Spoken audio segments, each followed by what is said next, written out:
નમસ્કાર, હું છું દિવ્ય. તમે જોઈ રહ્યા છો સિટી કવરેજ ન્યૂઝ જૂનાગઢ.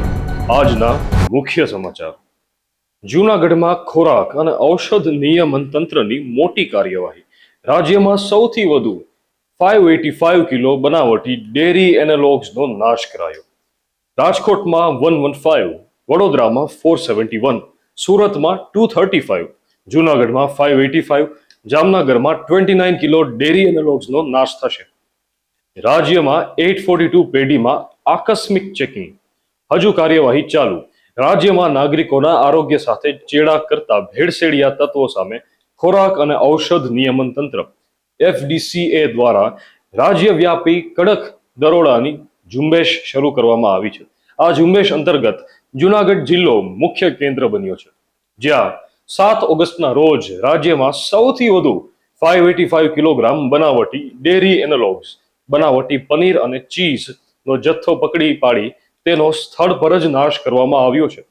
આરોગ્ય મંત્રી પ્રફુલ પાનસેરિયાએ સ્પષ્ટ ચેતવણી આપતા જણાવ્યું છે કે પ્રજાના સ્વાસ્થ્ય સાથે રમત રમીને નકલી પનીર, ચીઝ કે બટરમાં ભેળસેળ કરતા માફિયાઓની કમર તોડી નાખવામાં આવશે. હાલમાં પણ સમગ્ર રાજ્ય તેમજ જૂનાગઢ જિલ્લામાં તંત્ર દ્વારા દરોડા અને કડક તપાસની કામગીરી ચાલુ રાખવામાં આવી છે. ગીરના સિંહોની આક્રમકતાના સમાચારો વચ્ચે આજે એવું પણ જોવા મળ્યું છે કે જૂનાગઢના સોનાપુરી સ્મશાન ચોકમાં રાત્રે 4 સિંહો આટાફેરા મારતા CCTVમાં કેદ થયા છે. સૂતેલા દુકાનદાર પાસેથી શાંતિથી પસાર થયેલા સિંહોનો વિડીયો વાયરલ થયો છે. જાફરાબાદમાં સિંહના હુમલામાં જીવ ગુમારનાર પરિવારને 10 લાખની સહાય મળશે.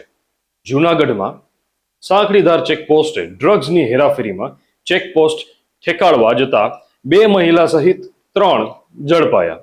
જૂનાગઢમાં 13.27 કિલો MD ડ્રગ્સ સાથે 3 આરોપી ઝડપાયા. જૂનાગઢ SOGની કાર્યવાહીમાં સાંકડીધાર પોલીસ ચેકપોસ્ટ પરથી 1 પુરુષ અને 2 મહિલાઓ સહિત 3 આરોપીઓ ઝડપાયા છે.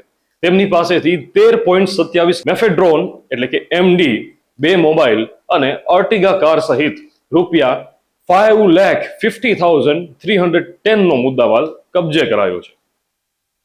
જૂનાગઢના ખોરાસામાં PGVCLની કામગીરીમાં દખલ કરનાર સામે ગુનો નોંધાયો. PGVCL કર્મચારીને નોકરીમાંથી કાઢવાની ધમકી, ચોરવાડ પોલીસમાં ગુનો. જૂનાગઢના માળિયા તાલુકાના ખોરાસા ગામે PGVCLની કામગીરી દરમિયાન કર્મચારીએ નોકરીમાંથી કાઢી નાખવાની ધમકી આપી કાયદેસરની ફરજમાં રૂકાવટ અને ઉશ્કેરણી કરવાના આક્ષેપસર ચોરવાડ પોલીસ મથકે ગુનો નોંધાયો છે. જૂનાગઢમાં 7 વર્ષ અગાઉ બનેલ મારામારીના કેસમાં એકને 6 માસની કેદ. 2018ના મારામારીના કેસમાં કરણ મનસુખ સોલંકીને 6 માસની કેદ. જૂનાગઢની કોર્ટમાં 2018ના મારામારીના કેસમાં પુરાવા અને સાક્ષીઓની જુબાનીના આધારે કરણ મનસુખ સોલંકીને દોષિત ઠેરવાયા. કોર્ટે 6 માસની સાદી કેદ અને રૂપિયા 1,000ની દંડની સજા ફટકારી. ભેસાણમાં ગેરેજની ઓફિસમાં તસ્કરોએ ખાતર પાડ્યું. લેપટોપ, મોબાઈલ, રોકડ 40,000ની ચોરી, કુલ 55,000નો મુદ્દા માલ ઉસેડી અજાણ્યો તસ્કર પલાયન.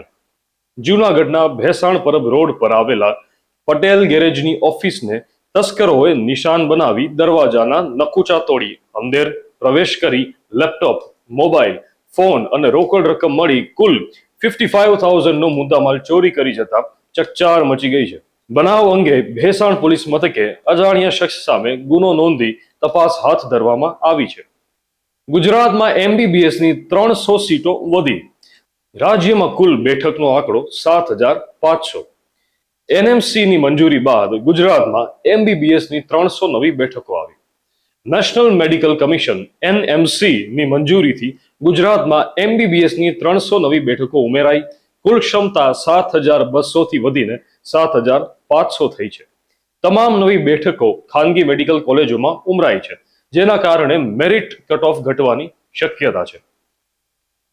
ગુજરાત હાઈકોર્ટનો મોટો આદેશ. રાજ્યમાં 10,000થી વધુ વિદ્યા સહાયકોની ભરતીનો માર્ગ મોકળો.